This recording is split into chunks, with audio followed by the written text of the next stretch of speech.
নমস্কার বন্ধুরা, তো চলো পিঙ্ক কুকিং ব্লগার চ্যানেলে আপনাদের অনেক অনেক স্বাগত। তো আজকের রেসিপিটা সম্পূর্ণতাই রান্না করেছে আমার বোন বেড়াতে এসছে, তো ওই সমস্ত কিছু রান্না করেছে। তো এখন আপাতত যে আমাদের বাড়িতে আসে সেই কিন্তু রান্না করে আমাকে খাওয়ায়, কারণ আমি রান্না করতে এখন একদমই পারছি না। তো চলো ও কী রান্না করলো সেটা তোমাদের সঙ্গে ঝটপট করে ফেলি। এই যে সাদা ভাত করেছে, তার সঙ্গে স্যালাডটা আমি কাটলাম, কেটে সাজাচ্ছি। আর দেখো এর সঙ্গে আছে আলু ভাজা, আর এটা একটু বিমা শাক মানে তিতো শাক রান্না করেছিল, সেটাই একটু দিয়ে দিলাম।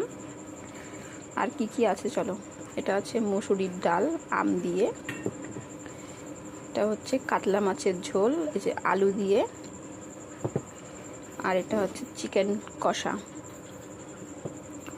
আর হচ্ছে এই যে আমের চাটনি।